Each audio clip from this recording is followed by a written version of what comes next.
Churchill, one of England's most celebrated writers, speakers, and statesmen, once said that an unmet goal of his was to write one sentence, just one, that was clearly understood by everyone who read it.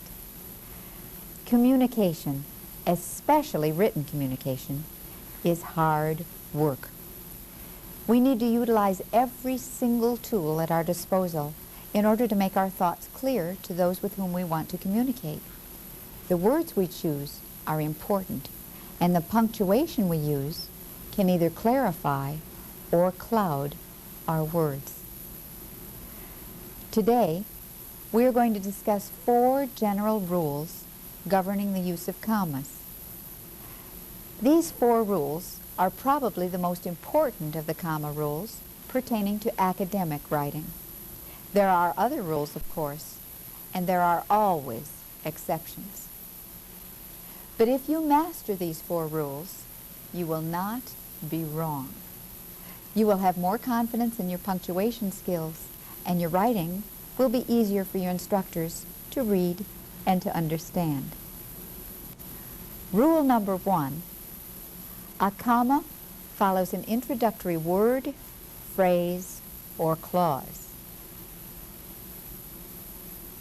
For instance, this quote from JFK, "Yesterday, a shaft of light cut into the darkness," is an example of an introductory word which must be followed by a comma. Other introductory words which would be followed by a comma might be consequently, therefore, nevertheless, and however.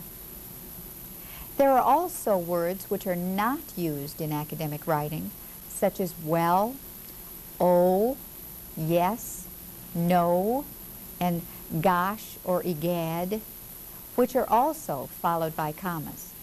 I repeat, however, these are not used in academic writing. Our next quote is an example of a comma that follows a phrase. "For the first time, an agreement has been reached on bringing the forces of nuclear destruction under international control." In this quote, the introductory phrase, "for the first time," is followed by a comma. Other phrases that might be used to introduce a sentence include as a result, on the other hand, on the contrary, in spite of, in the beginning, most important, or in addition. These phrases, like the transitional words consequently, nevertheless, however, and therefore, provide mental bridges from one sentence to the next. They make a reader's mental steps easier to take. This next quote, "When you see a snake, never mind where it came from," is an example of a comma following an introductory clause. A clause is a group of words which contains a subject and a verb. This introductory clause has you as its subject and see as its verb. Other introductory clauses might begin with the following words, plus a subject and a verb.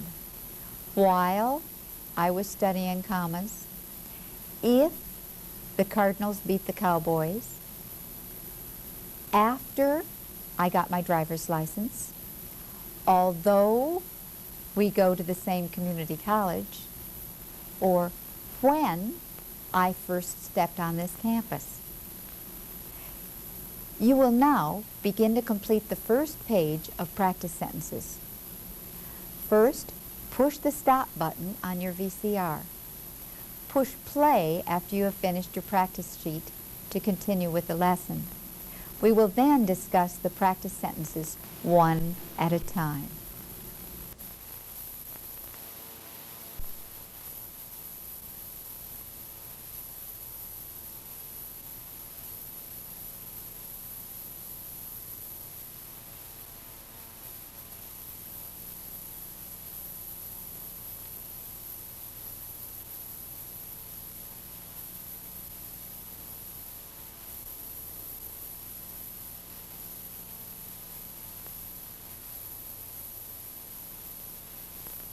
Welcome back.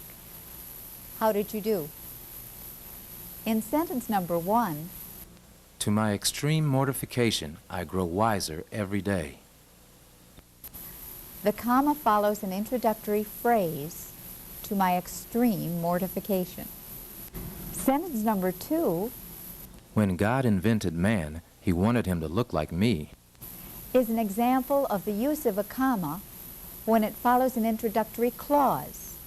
When God invented man. Sentence number 3 In most countries, people grow fiercely possessive of their property.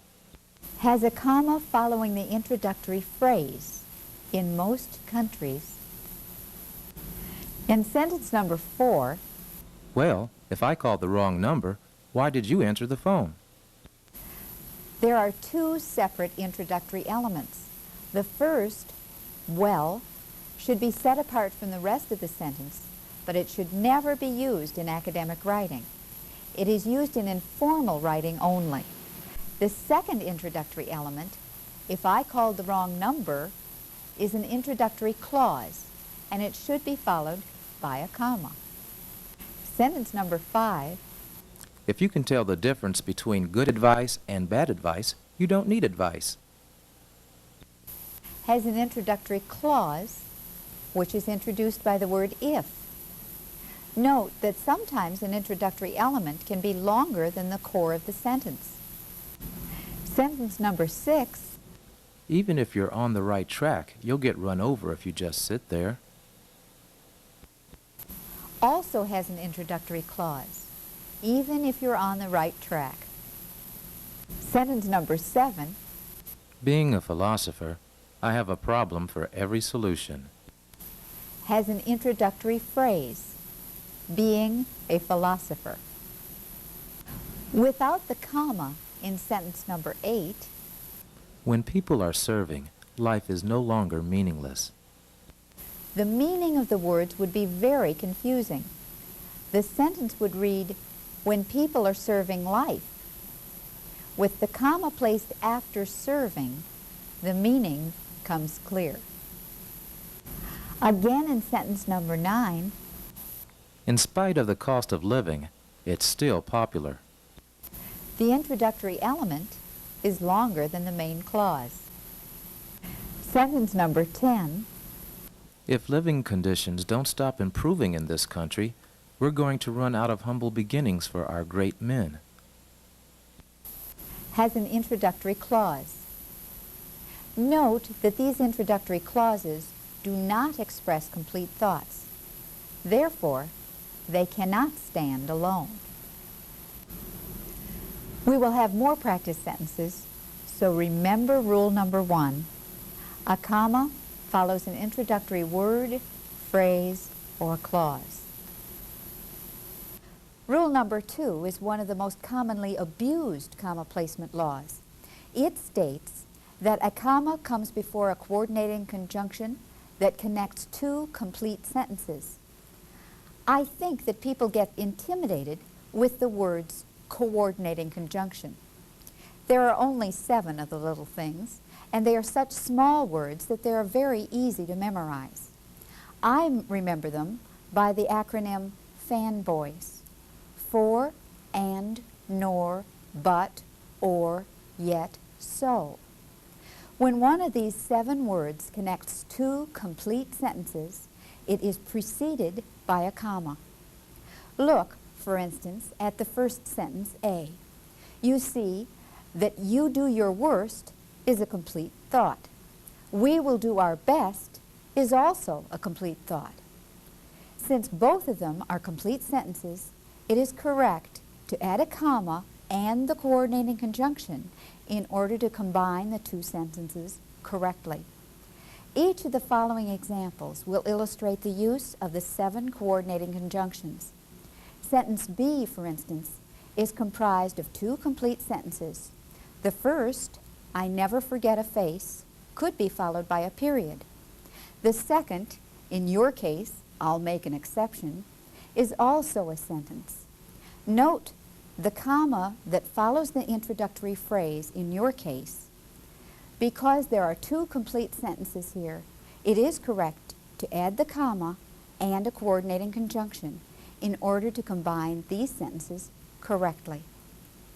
The same can be said of sentence C. It is a good thing that beauty is only skin deep conveys a complete thought. I'd be rotten to the core is also a complete thought. By inserting a comma and the coordinating conjunction or, we produce a correct compound sentence. Sentence D illustrates the use of the word for as a coordinating conjunction. When the word for has the meaning because, it can be used as a coordinating conjunction. For instance, land is immortal is a complete sentence. So is it harbors the mysteries of creation. When we add a comma along with the word for, the two sentences merge to mean that the land is immortal because it holds the answers to the mysteries of creation. Sentence E illustrates an interesting sentence construction. Mr. Lee has difficulty understanding only two subjects in life, physics and women. When he uses nor as a coordinating conjunction here, he needs to change the word order of his second sentence. Initially, he started by saying, I do not understand physics. I do not understand women. By combining those two sentences, he made his statements more interesting. He could have said, I do not understand physics and I do not understand women, but he chose instead to say it in a more interesting and complex way. Sentence F also illustrates a coordinating conjunction which is not used very often. The boy was only 10 years old is a complete sentence. He held the promise of the future in his hand is also a complete sentence. The coordinating conjunction yet emphasizes the contrast between these two sentences. Remember, however, that in order to combine those sentences correctly, the coordinating conjunction must be preceded by a comma. Sentence G illustrates a coordinating conjunction which is used very often. Some children are never told what to do. That is a complete thought. They never disobey is also a complete sentence. The coordinating conjunction so emphasizes the cause and effect relationship between these two sentences. By inserting a comma and adding the coordinating conjunction so, the author has a correct compound sentence. We are now ready to begin the practice worksheet. Please push the stop button until you are finished with the exercises. Push play to resume these lessons.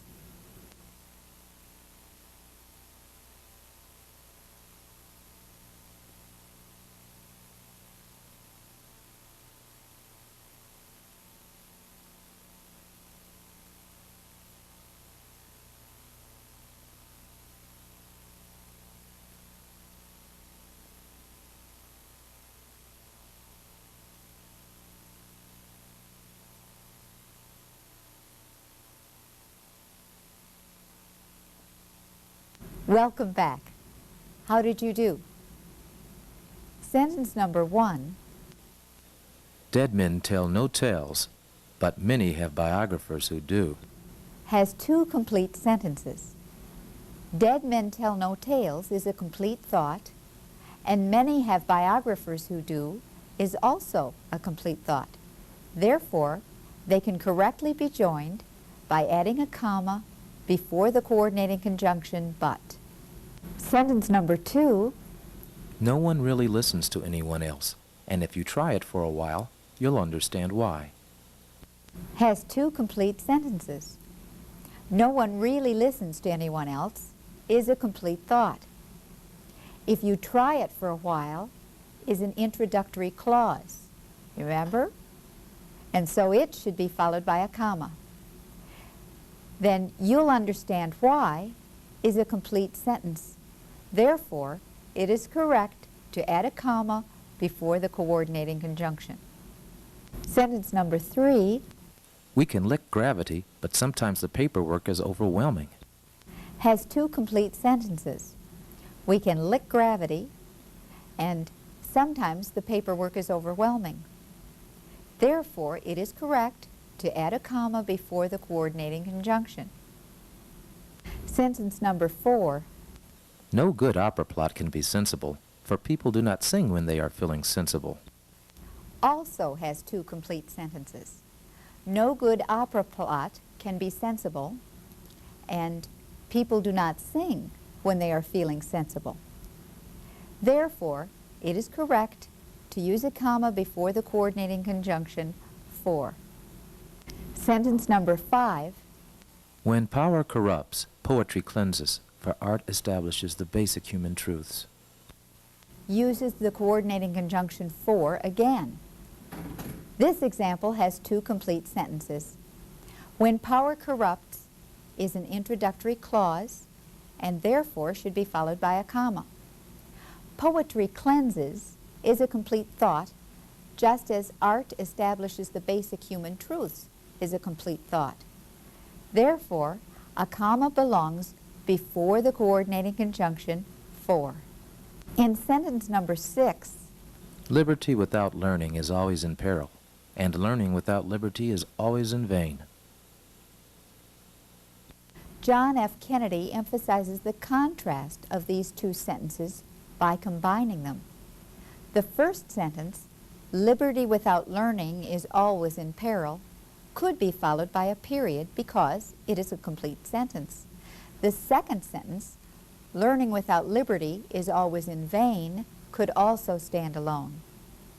By adding a comma and a coordinating conjunction, Kennedy correctly combines the 2 sentences and makes his point powerfully.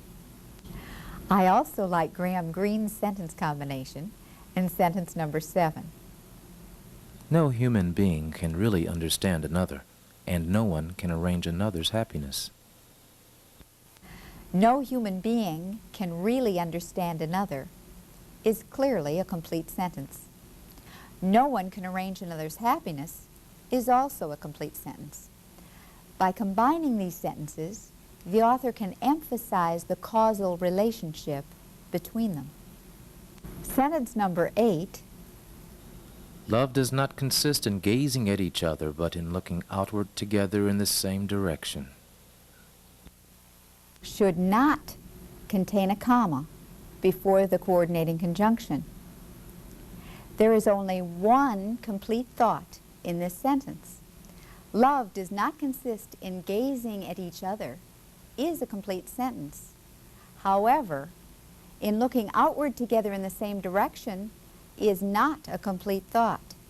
Therefore, it is incorrect to place a comma before the coordinating conjunction, but I like sentence number 9. The middle of the road is where the white line is, and that's the worst place to drive. Perhaps I feel strongly about this quote because my son is learning how to drive. Robert Frost, who is usually much more poetic, combines the complete thoughts, the middle of the road is where the white line is, and that's the worst place to drive, by adding a comma and the coordinating conjunction. The third comma rule is that commas separate items in a series. We've all heard the commercial about 2 all-beef patties, special sauce, lettuce, cheese, pickle, onion on a sesame seed bun. Each of these items must be followed by a comma in order for the sentence to make sense. Commas can separate a series of words or a series of phrases.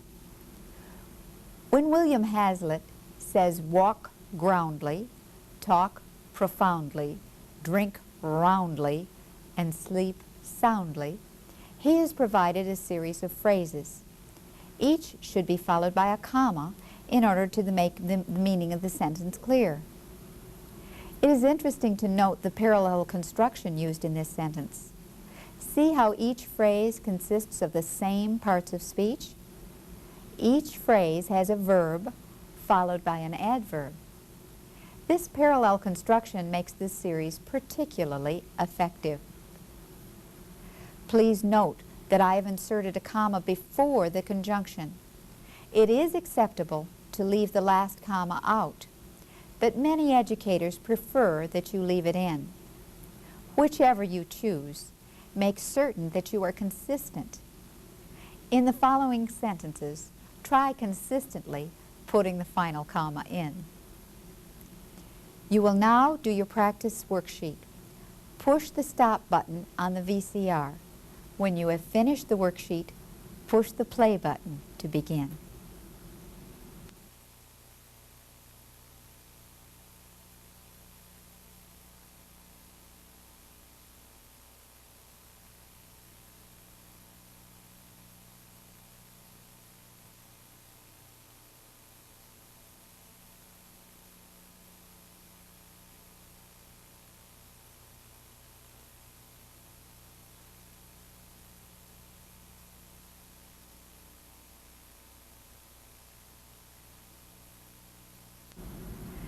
Welcome back again.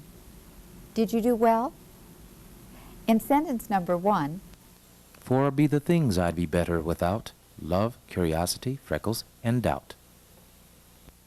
Dorothy Parker correctly combines a series of love, curiosity, freckles, and doubt. In sentence number 2, To be a success in business, be daring, be first, be different. the series Be Daring, Be First, Be Different is clearly understood. Imagine that sentence without commas. In sentence number 3, I have nothing to offer but blood, toil, and tears. Churchill's famous quote provides a series of blood, toil, sweat, and tears. Sentence number 4, It is very doubtful whether man is enough of a political animal to produce a good, sensible, serious, and efficient constitution. has a series of adjectives: good, sensible, serious, and efficient. Sentence number 5, A coward is a hero with a wife, kids, and a mortgage.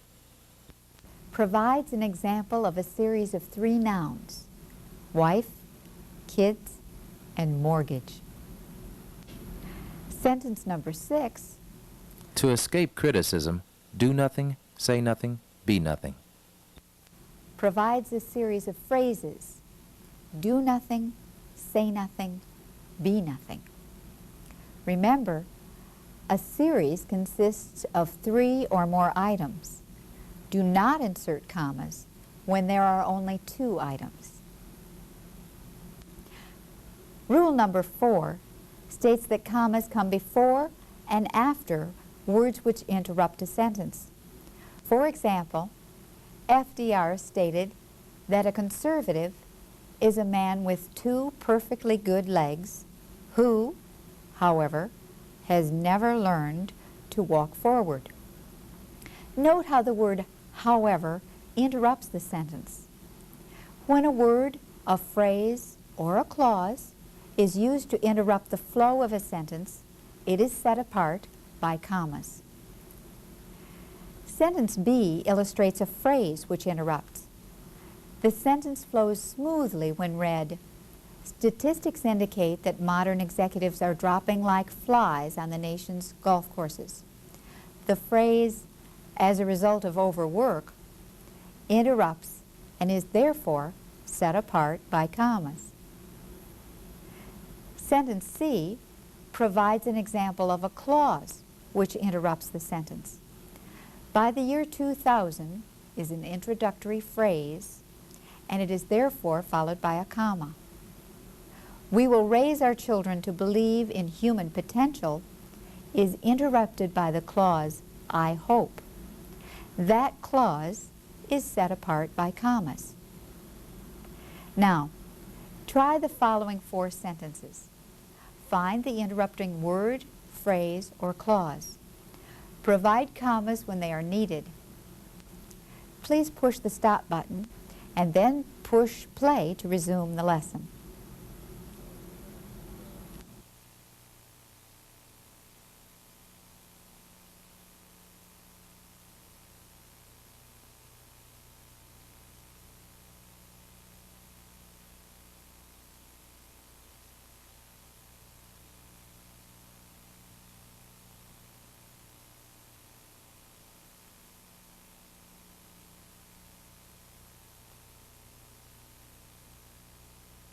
Welcome back. How did you do? Sentence number 1. I'm convinced that every boy, in his heart, would rather steal second base than an automobile. Has in his heart as an interrupting phrase. Commas should be inserted before in and after heart. Sentence number 2. Art, like morality, consists in drawing the line somewhere. Is interrupted by the phrase like morality. Commas should come before like and after morality. Sentence number 3. The middle of the road is all the usable surface. The extremes, right and left, are in the gutters. Is interrupted by the words right and left. Commas should come before right and after left. Sentence number 4. A converted cannibal is one who, on Friday, eats only fishermen. Is interrupted by the phrase on Friday. Therefore, commas should come before and after that phrase. Your worksheet includes additional comma rules which are used less frequently in academic writing. I have included them for handy reference. For a more extensive discussion of comma usage, you may refer to one of the many handbooks in our library. The 4 basic rules which we have covered today, however, will provide you with a good foundation of comma rules necessary for academic purposes. Remember the sentence, introductory coordinating conjunctions interrupt series.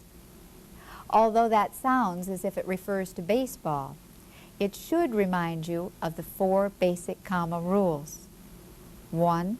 A comma follows an introductory word, phrase, or clause. 2.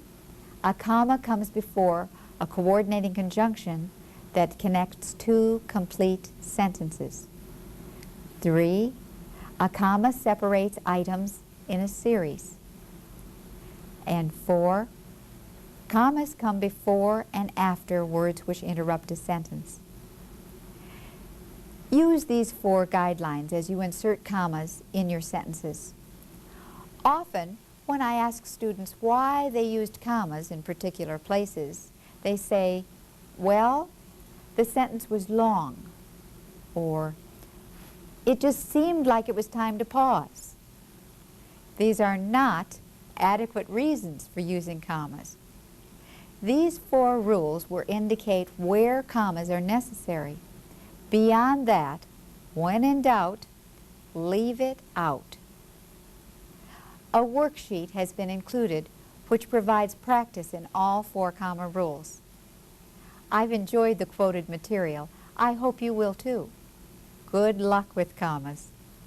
There's an answer sheet provided, but I'm hoping that you feel so confident about your punctuation that you need to use the answer sheet sparingly. I want to commend you for taking the extra time and making the extra effort to improve your punctuation skills.